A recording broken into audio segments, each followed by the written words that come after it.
in hostile Texas. It will involve the Green Berets, the Navy SEALs, and the 82nd Airborne. The Houston Chronicle is reporting that these soldiers will attempt to blend in with the population in an effort to test the effectiveness of their infiltration techniques. And residents will be asked to report suspicious activity during the exercise.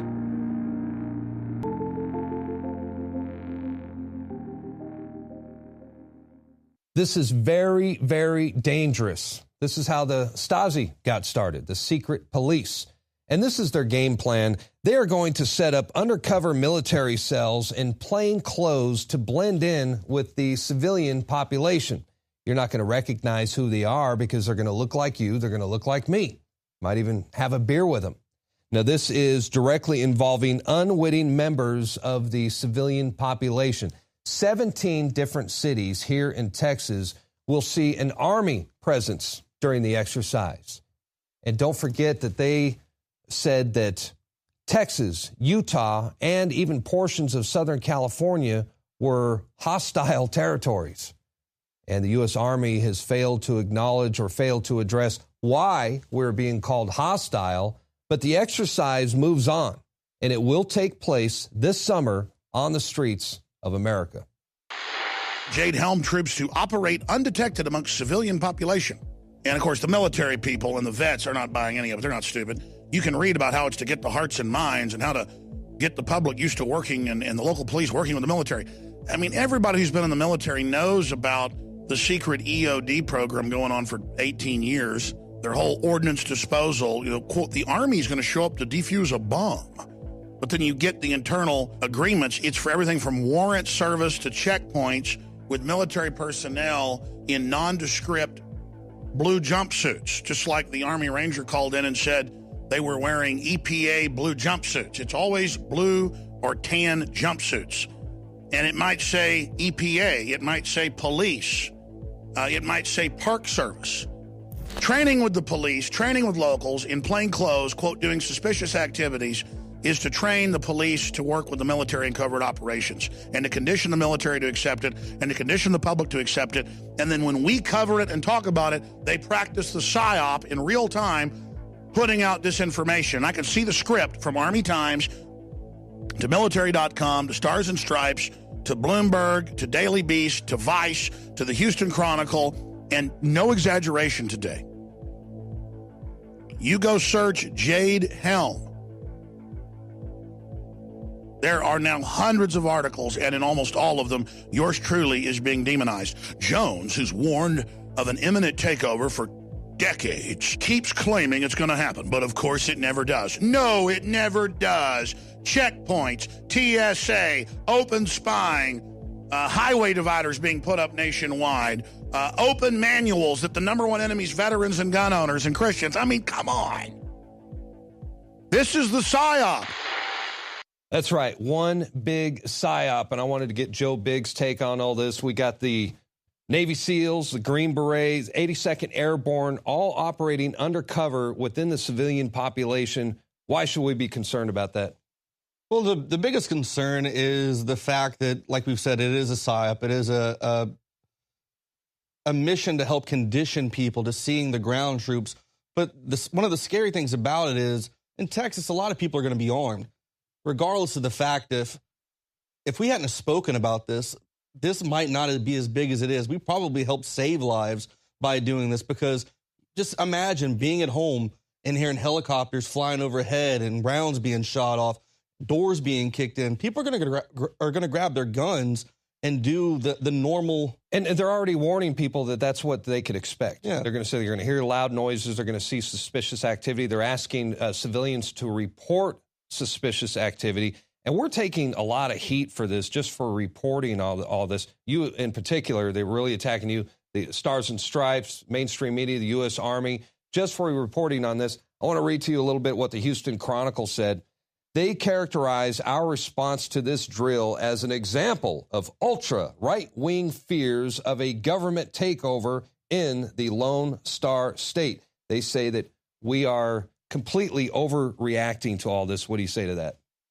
Well, I don't think we're overreacting whatsoever. I think we are doing what we need to do to bring attention to this entire operation because, like I said, if people aren't warned, they're going to have that natural reaction when they hear something like that. So I think we've actually done a service to the people to help bring attention to this and expose the fact that this will be going on. This will actually help stop something from happening just so people can be aware of what's going on, don't you think?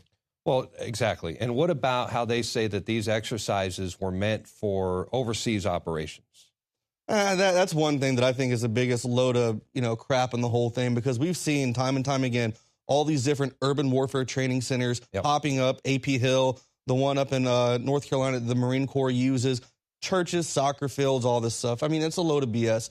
You train in an area that you're going to fight over in your theater of operation, and these places look more and more like urban America. And now they're moving off of a government installation that we spend, quite frankly, millions of dollars on taxpayer money to build these installations for the soldiers to train and fight, or to train to go overseas for. Why do we now need to leave these government facilities that were spent and bought and paid for that? Why do we have to bring that into our backyards? Why do we need to work with the civilian population and local law enforcement to get that training done? Because the times I was in, we just hire some people, or you take another unit who's not training and you use them as what's called Op 4. Those are the guys who play the bad guys. So you don't need to bring this kind of training into America's backyard. That's right. And we have leaked Army documents, Army training documents that make it perfectly clear that they plan at some point to have martial law right here in the continental United States. There's the leaked 2012 U.S. Army Military Police Training Manual, for example. It's entitled Civil Disturbance Operations, and in it, it describes how soldiers will be ordered to confiscate firearms and kill American dissidents. It says it right there in the Army manual, folks, and it goes on to say that prisoners would be detained in temporary internment camps and re-educated to gain a new appreciation of U.S. policies. Wow. So what do you say, Biggs? Do you think you and I need to be put in internment? We need to be re-educated on U.S. policies? So is that part of what the Hillary Clinton fun camps are for the adults? Or maybe whatever? That's it. Maybe that's how it's all rolling out. JADE HELM and then the Hillary Clinton fun camps at all. Well, it reminds me of George Orwell's 1984. All right. 2 + 2 = 5. And let me tell you something, folks. 1984 wasn't written to be an instruction manual, but that's how these guys are taking it. They're taking it serious. Re-education camps, right? That sounds like something right out of the pages of an Orwellian nightmare. Do you think that they're really prepared to go through something like this? Well, they do re-education camps, in a sense, in the U.S. Army. When you fail to obey their orders, you decide to think outside the box and actually be a human being who makes his own decisions. You will be removed from a training facility and then taken to a re-education type tent where they kind of hammer down these basics about how you don't need to be thinking, just listen to what you're told, react to what we say, and do that. So that's a lot of things that they use in training in the military already. So I don't see how it would be that difficult for them to, in turn, use that on the civilian population. Well, it doesn't sound like any kind of fun. And we're going to have more on Operation Jade Helm. Later in the broadcast, Alex Jones is filing a report. You're going to see that later at the end of the broadcast. But right now, I want to switch gears a little bit and talk about, I almost called him Sergeant. He doesn't deserve that title. Yeah, Bo Bergdahl, the deserter. What's the latest on him?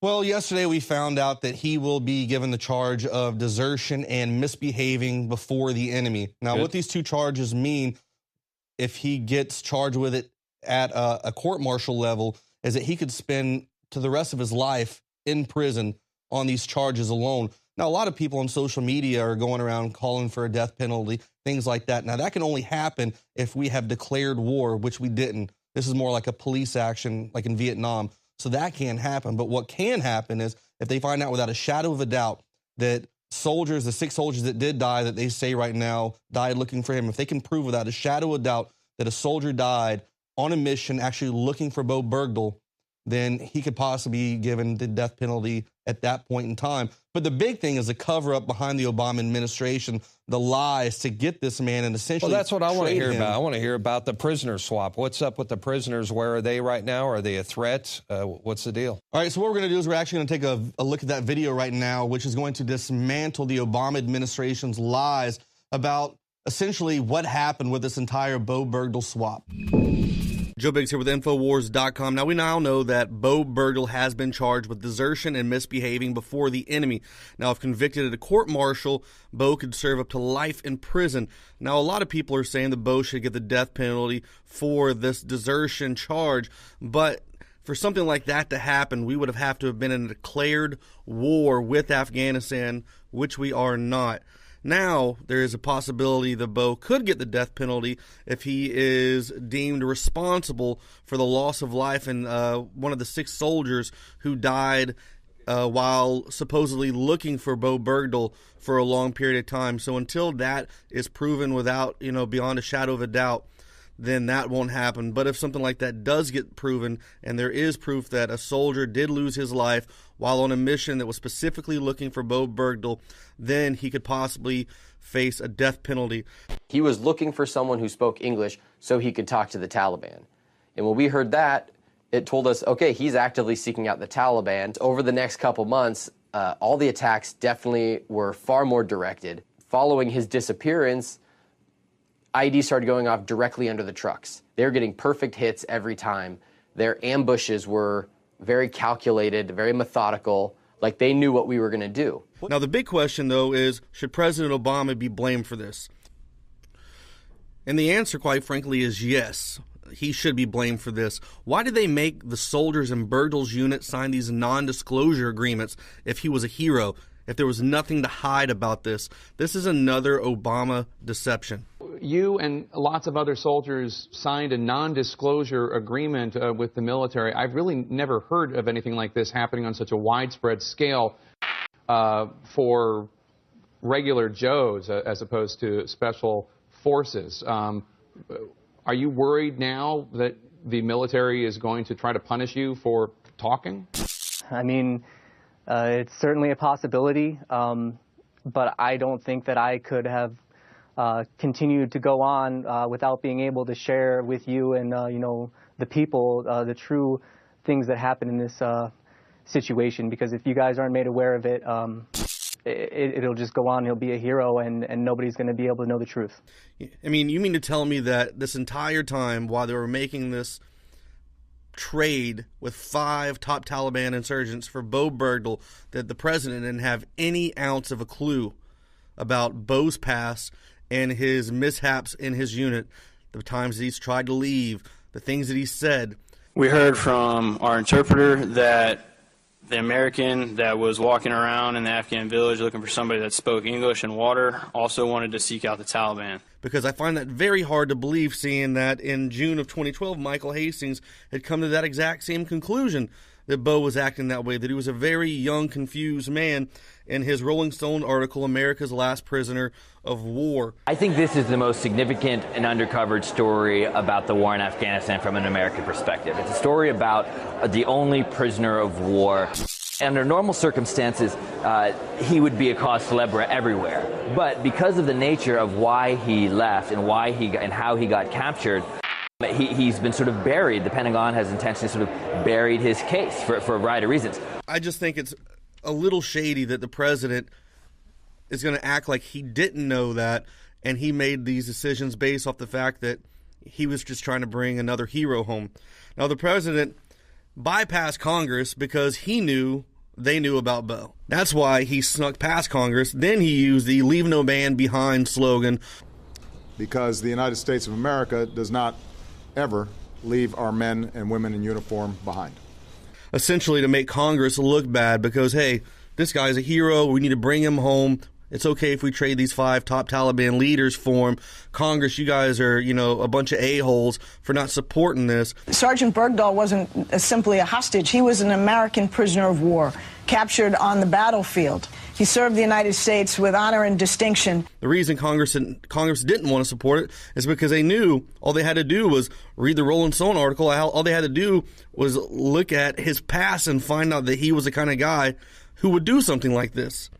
Now, if Bo has a Congressional Medal of Honor, then I'm pretty sure Congress would have been like, yeah, that's fine. We'll approve this Taliban 5 swap. But Bo wasn't. And Congress knew that he was a traitor. And that's why they wouldn't back it. And that's why the president had to go behind their back and sneak in for this trade to get these guys. So the question is, should the president be held accountable for this? Should he be the one who gets in trouble for these actions, for trading a traitor for top 5 Taliban leaders who will, some have said, have gone back into the ranks of ISIS and are now fighting people again?